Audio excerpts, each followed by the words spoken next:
બજાર. તમે pen, notebook, પુસ્તકોની ખરીદી કરવા માટે દુકાને જતા હશો. તમારા ઘર માટે પણ ચીજ વસ્તુઓની ખરીદી કરવામાં આવતી હશે. તમને થતું હશે કે આ બધી ચીજ વસ્તુઓ કોણ બનાવતું હશે? કઈ રીતે આ વસ્તુઓ દુકાનો સુધી પહોંચતી હશે? આ ચીજ વસ્તુઓ ખરીદનાર કોણ હશે? આ ચીજ વસ્તુઓ વેચનાર કોણ હશે? ચાલો મિત્રો, આજે આપણે આ અંગે અભ્યાસ કરીએ. બજાર. ચીજ વસ્તુઓનું વેચાણ કરતી દુકાનો જ્યાં હોય તે સ્થળ એટલે બજાર. બજાર એટલે જ્યાં ખરીદનાર અને વેચનાર ભેગા થતા હોય એવું સ્થળ. બજારમાં અનેક ચીજ વસ્તુઓ વેચાતી હોય છે, જેમ કે શાકભાજી, ફળ, સાબુ, દંતમંજન, મસાલા, બ્રેડ, બિસ્કિટ, અનાજ, દાળ, ચોખા, કપડાં, પુસ્તકો, નોટબુક, પેન, પેન્સિલ, બૂટ મોજા, mobile phone, cycle, TV, fridge વગેરે યાદી બનાવીએ તો કેટલીય લાંબી યાદી તૈયાર થાય. આવી અનેક ચીજ વસ્તુઓ આપણે બજારમાં જઈને ખરીદીએ છીએ. બજારના પ્રકાર. આપણે રોજબરોજની ચીજ વસ્તુઓની ખરીદી અલગ અલગ બજારમાંથી કરીએ છીએ, જેમ કે આપણી આસપાસની મોહલ્લા બજાર, સાપ્તાહિક બજાર કે ગુજરી બજાર, મોટા મોટા શોપિંગ કોમ્પ્લેક્સ અને શોપિંગ મોલ, નિયંત્રિત બજાર અને ઓનલાઈન બજાર. મોહલ્લા બજાર. આ દુકાનોમાં વિવિધ ચીજ વસ્તુઓ ગ્રાહકને દેખાય તે રીતે ગોઠવાયેલી હોય છે.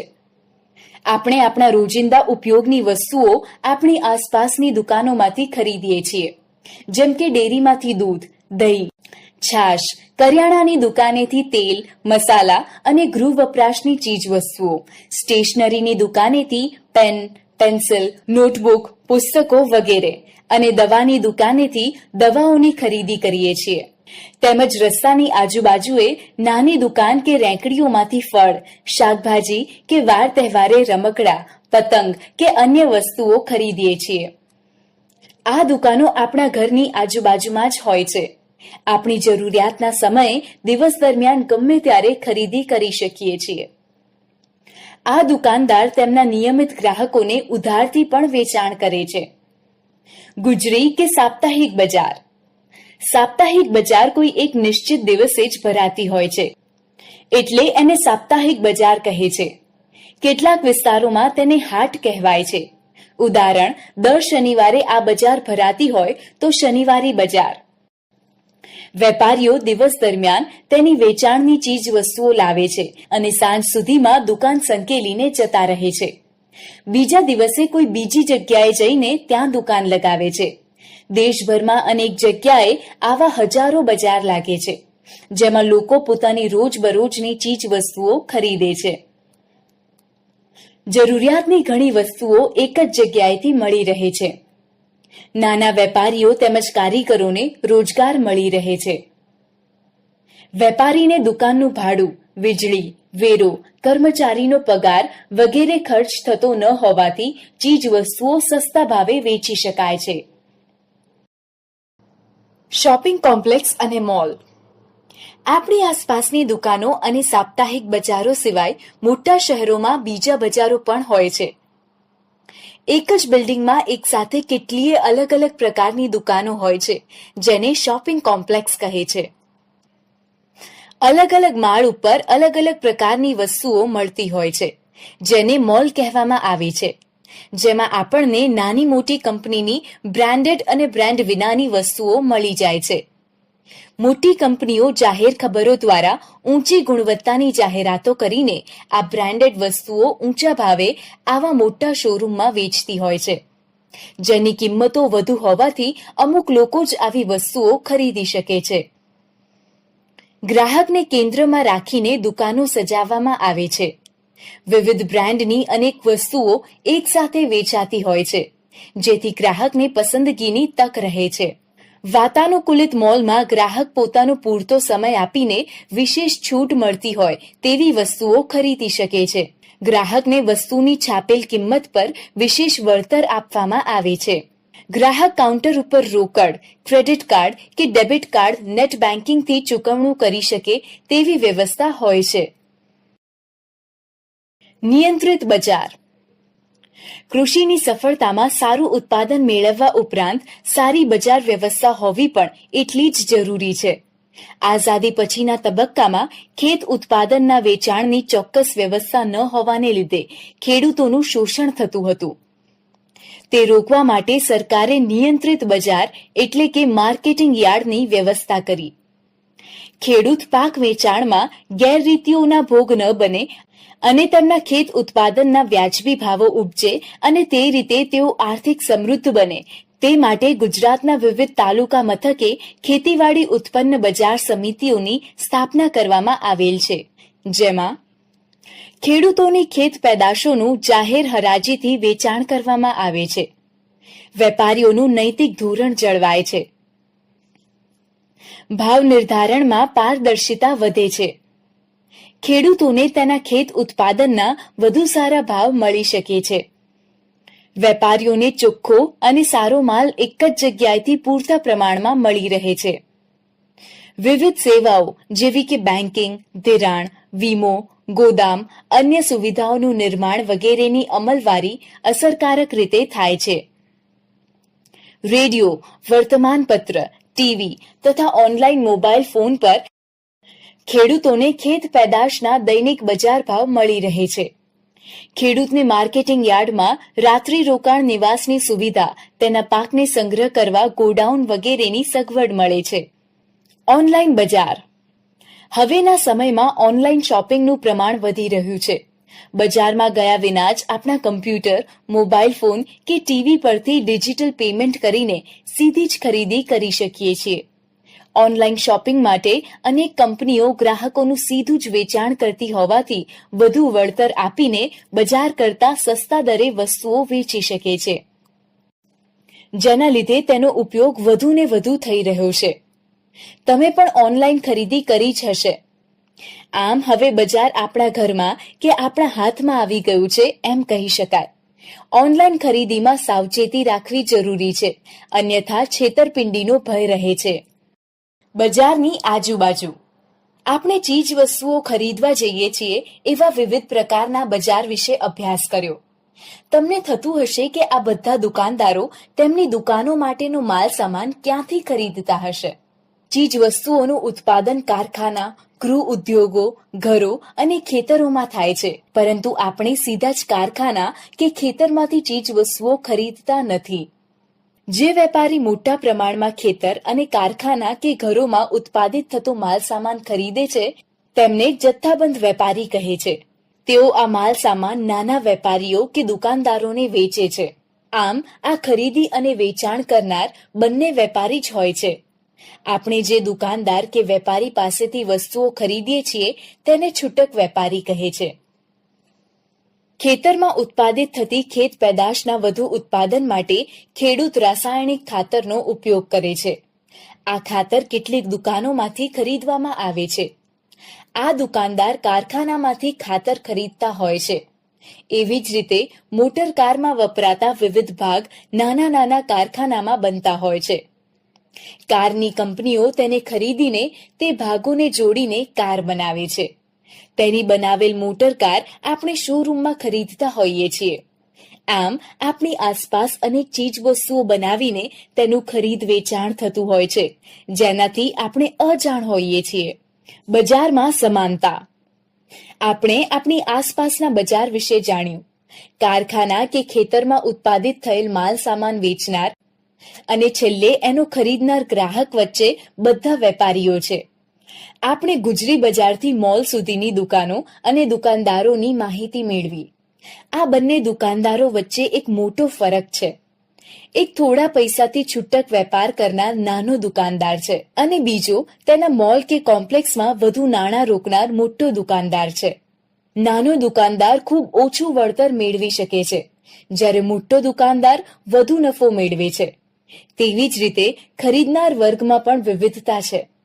એવા ઘણા લોકો છે કે જેઓ સસ્તામાં મળતો માલ સામાન પણ ખરીદી શકતા નથી, જ્યારે ઘણા એવા પણ લોકો છે જે મોલમાં મળતી મોંઘી વસ્તુઓની ખરીદી કરતા જોવા મળે છે.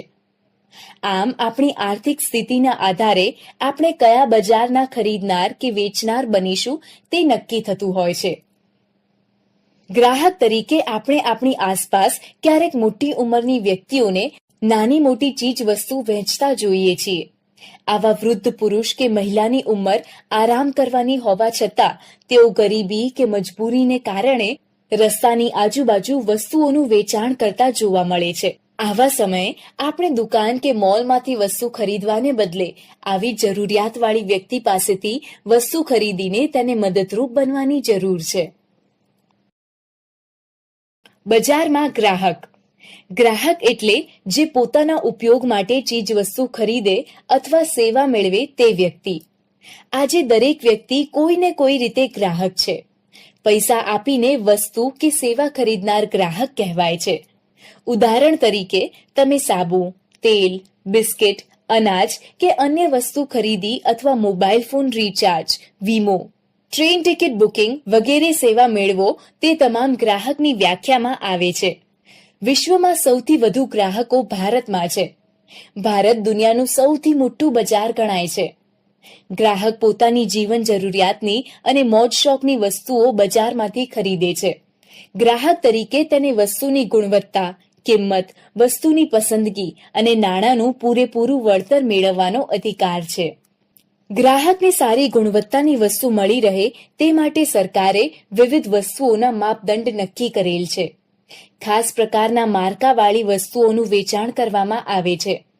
ઘર વપરાશની અને વીજળીથી ચાલતી વસ્તુઓ માટે ISI, સોના ચાંદી માટે હોલમાર્ક, ઊનની બનાવટો માટે વૂલમાર્ક, ખાદ્ય પદાર્થો માટે એગમાર્ક તથા FSSAI વગેરે નિશાનીઓ લગાવવામાં આવે છે, જેના આધારે ગ્રાહક સારી ગુણવત્તાની વસ્તુ ખરીદી શકે છે. આવી જ રીતે શાકાહારી ખાદ્ય સામગ્રી પર લીલા કલરની નિશાની અને માંસાહારી ખાદ્ય સામગ્રી પર લાલ કલરની નિશાની કરવામાં આવે છે. ગ્રાહકનો હક અને ફરજ. બજારમાં સમાન લક્ષણોવાળી અનેક બ્રાન્ડની અસંખ્ય વસ્તુઓ મળે છે. ગ્રાહકને તેનું સંપૂર્ણ જ્ઞાન કે માહિતી હોતી નથી. ઉત્પાદક અને ગ્રાહક વચ્ચે અનેક વચેટિયાઓ હોવાથી ગ્રાહકનું શોષણ થવા લાગ્યું છે.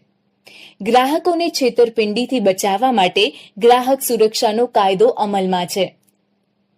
ગ્રાહક વર્તમાન બજાર વ્યવસ્થાને લીધે વસ્તુની ગુણવત્તા, જથ્થો, કિંમત અને સેવા એમ દરેક બાબતે છેતરામણીનો ભોગ બનતો હોય છે. ગ્રાહકો ચીજ કે સેવા અંગેના પોતાના અધિકાર મેળવી શકે એવા ઉદ્દેશ્ય સાથે ભારત સરકાર દ્વારા સંસદમાં કાયદો પસાર કરીને ગ્રાહક સુરક્ષા અધિનિયમ 1986 બનાવવામાં આવ્યો છે. આ કાયદા મુજબ ગ્રાહકોને નીચે મુજબના 6 અધિકારો મળેલ છે. સલામતીનો અધિકાર. વ્યક્તિના જીવન તથા સ્વાસ્થ્ય માટે નુકસાનકારક ઉત્પાદનો અને સેવાઓ અંગે સંપૂર્ણ સુરક્ષાનો અધિકાર, અર્થાત તમે કોઈ ચીજ વસ્તુ કે સેવા ખરીદો છો તો તેનો વપરાશ કર્યા પછી લાંબા ગાળે પણ તમારા સ્વાસ્થ્ય કે જીવનને કોઈ નુકસાન થાય તો તમે ગ્રાહક સુરક્ષા કાયદા મુજબ ફરિયાદ કરી શકો છો. માહિતી મેળવવાનો અધિકાર. ચીજ વસ્તુ કે સેવા ખરીદતી વખતે વસ્તુની પસંદગી કરવા માટે વસ્તુ સંબંધી જરૂરી તમામ જાણકારી મેળવવી તે ગ્રાહકનો અધિકાર છે. પસંદગી કરવાનો અધિકાર. વિવિધ પ્રકારની અનેક વસ્તુઓમાંથી ગ્રાહકને પોતાને અનુકૂળ આવતી વસ્તુ પસંદ કરવાનો અધિકાર છે. રજૂઆત કરવાનો અધિકાર. ગ્રાહકના હકો અને હિતોના રક્ષણ માટે ગ્રાહક સુરક્ષા મંડળમાં તેની યોગ્ય રજૂઆત કરવાનો અધિકાર છે. ફરિયાદ નિવારણનો અધિકાર. ખામીયુક્ત માલ, ક્ષતિયુક્ત સેવા કે છેતરામણીની રજૂઆતથી ઉપભોક્તાને થયેલ નુકસાનનું વળતર મેળવવાનો અધિકાર છે. ગ્રાહક શિક્ષણ મેળવવાનો અધિકાર. આ અધિકારથી જીવનભર માહિતીસભર ગ્રાહક બનવા માટે તમામ જાણકારી અને જ્ઞાન મેળવવાનો અધિકાર મળેલ છે. ગ્રાહકની ફરજ. ગ્રાહક શિક્ષણથી ગ્રાહક છેતરપિંડીથી બચી શકે છે. ખરીદી કરતી વખતે કેટલીક બાબતો અંગે સાવચેતી રાખવાની પણ ગ્રાહકની ફરજ બને છે, જે નીચે મુજબ છે. કોઈ પણ વસ્તુની ખરીદીના સમયે જીએસટી વાળા બિલનો ચોક્કસ આગ્રહ રાખી તે મેળવવું અને યોગ્ય સમય સુધી સાચવી રાખવું. આઈએસઆઈ માર્કાની જ ખરીદવી. દુકાનદારના સહી સિક્કા કરેલા guarantee card, warranty card, free service coupon વગેરે ધ્યાનમાં રાખીને ખાસ મેળવી લેવા અને તે સાચવવા. સોના ચાંદી જેવી ખરીદીમાં હોલમાર્ક વાળા દાગીના જ ખરીદવા. કોઈ પણ પ્રકારના ટેક્સ બચાવવાની વેપારીની વાતોમાં આવ્યા વિના હંમેશા પાક્કા બિલનો આગ્રહ રાખવો. બિલમાં શુદ્ધતા, કિંમત, ઘડાઈ વગેરે તમામ વિગત સ્પષ્ટ અને અલગ લખાયેલી છે કે નહીં તેની ચોકસાઈ કરવી. ખાદ્ય પદાર્થો એગમાર્ક FSSAI લોગો વાળા જ ખરીદવા. તેનું પેકિંગ, કંપની, બ્રાન્ડ નેમ, બેચનો નંબર, ઉત્પાદનની તારીખ, એક્સપાયરી ડેટ, ઇન્ગ્રેડિયન્ટ વગેરે તમામ વિગતોની ખરાઈ કરવી અને ભેળસેળના કિસ્સામાં અચૂકપણે ફરિયાદ કરવી. દવાઓની પ્રિસ્ક્રિપ્શન સાથે ખરાઈ કરી લેવી. ઉત્પાદનની તારીખ અને એક્સપાયરી ડેટ વગેરે તપાસી લેવા. જેનરિક દવાઓ મળતી હોય તો પહેલા એ જ ખરીદવાનો આગ્રહ રાખવો. કપડામાં કાપડ, કલર, સિલાઈ, જરી, ભરત, માપ સાઇઝ વગેરે ચેક કરી ખરીદી કરવી. પેટ્રોલ કે સીએનજી પંપ પર મીટર 0 થયા પછી જ વાહનમાં ઈંધણ ભરવું. ગેસ વિતરણમાં બાટલાનું વજન અને સલામતી બાબતની ચકાસણી કરવી. શૈક્ષણિક સંસ્થાઓમાં સલામતીની વ્યવસ્થા, શિક્ષકોની લાયકાતની વિગતો અને ફી ભર્યાની રસીદ મેળવી લેવી. કે વાહન વીમાના સંજોગોમાં પોલિસીની શરતો સમજી અસલ પોલિસીનો દસ્તાવેજ અચૂક મેળવી લેવો. બિનજરૂરી અને ખોટી ખરીદીથી બચવું. સેલ, ભેટ કૂપન, ઇનામી યોજના વગેરે લોભામણી જાહેરાતોથી છેતરાવું નહીં. અને છેતરાયા હોય તો વર્તમાન પત્રો દ્વારા તેની જાણકારી અન્યને આપવાથી બીજા લોકો છેતરાતા અટકશે. ઉત્પાદનથી બજાર સુધીની યાત્રા ખમીસ. આપણે બજારના પ્રકાર અને આપણી આસપાસના બજાર વિશે અભ્યાસ કર્યો. આપણી આસપાસની ઘણી પ્રવૃત્તિ બજાર વ્યવસ્થા પર અસર કરે છે. દરેક વ્યક્તિ પોતાની જરૂરિયાતની વસ્તુઓ ખરીદીને બજાર વ્યવસ્થાને ચાલક બળ પૂરું પાડે છે. હવે આપણે ખમીસ અને પેન્ટ બનાવવામાં વપરાતા કાપડની વાત કરીને બજારની વિશેષ માહિતી મેળવીએ. તમે સૌ જાણો જ છો કે કાપડ બનાવવા માટે કપાસ એ કાચો માલ છે. કપાસના વાવેતરથી શરૂ કરીને શર્ટ પેન્ટના વેચાણ સુધીમાં બજારની શૃંખલા એકબીજાથી કેવી રીતે જોડાયેલ છે તે જાણીએ. સૌરાષ્ટ્રમાં આવેલ રામપર ગામમાં મગનભાઈ પાસે 5 એકર જમીન છે. તેમણે તેના ખેતરમાં ખરીફ પાકનું વાવેતર કરવા કપાસનું બિયારણ વેચતા દુકાનદાર પાસેથી કપાસના પ્રમાણિત કરેલ બિયારણની ખરીદી કરી. જૂન માસમાં વરસાદ આવે તે પહેલા જ ખેડીને તૈયાર રાખેલ તેમના ખેતરમાં આ કપાસિયા વાવી દીધા. પ્રથમ વરસાદ જ વાવણી લાયક થઈ જતા 2-4 દિવસમાં જમીનમાંથી કપાસના અંકુર ફૂટીને બહાર આવી ગયા. વરસાદને લીધે કપાસની સાથે નિંદામણ પણ ઉગી નીકળેલ. કપાસના છોડ ફરતેથી નીંદણ દૂર કરીને ખેતર એકદમ ચોખ્ખું નીંદણ મુક્ત કરી નાખ્યું. ખેતરમાં આડી અવળી ખેડ કરીને 2-3 સારા વરસાદ સાથે રાસાયણિક ખાતર પણ આપી દીધું. નવરાત્રી આવતા સુધીમાં તો ખેતરમાં જુઓ તો તમારા માથા સુધી આવી જાય એવો કપાસ ખેતરમાં લહેરાવા લાગ્યો. ફૂલડા ખીલીને તેમાં મોટા મોટા જીંડવા પણ ખૂબ આવી ગયા હતા અને હવે જીંડવામાંથી સફેદ કપાસ બહાર દેખાવા લાગ્યો. એટલે મગનભાઈ મજૂરો મારફતે આ કપાસ વીણાવીને ઘાસડીઓ બાંધીને તેમના ઘરમાં મુકાવવા લાગ્યા. છેલ્લે વરસાદ ઓછો થવાથી તેમના ખેતરમાં કપાસનું ઉત્પાદન જોઈએ તેટલું ન થયું. કપાસના ભાવોની વધઘટ વચ્ચે અંતે મગનભાઈ તેમના ખેતરમાં ઉત્પન્ન થયેલ કપાસ વેચવા માટે ટ્રેક્ટરમાં ભરીને તાલુકા મથકે આવેલ માર્કેટિંગ યાર્ડમાં લઈ ગયા. તેમના કપાસની વેપારીઓએ હરાજી કરી, જેમાં ચુનીલાલ વેપારીએ તેમનો કપાસ ખરીદી લીધો અને મગનભાઈને વળતર તરત જ મળી ગયું. ચુનીલાલે બધો જ કપાસ જીનિંગ ફેક્ટરી ચલાવતા ધનજીભાઈના કારખાનામાં વેચી દીધો. ચીનમાં આ કપાસમાંથી કપાસિયા અલગ કરીને તેલ કાઢનાર વેપારીને વેચી દીધા. તમે સૌ જાણો જ છો કે કપાસિયાનું તેલ ખાદ્ય તેલ તરીકે વપરાય છે અને ખોળ પશુઓના આહારમાં ખાણ તરીકે ઉપયોગી છે.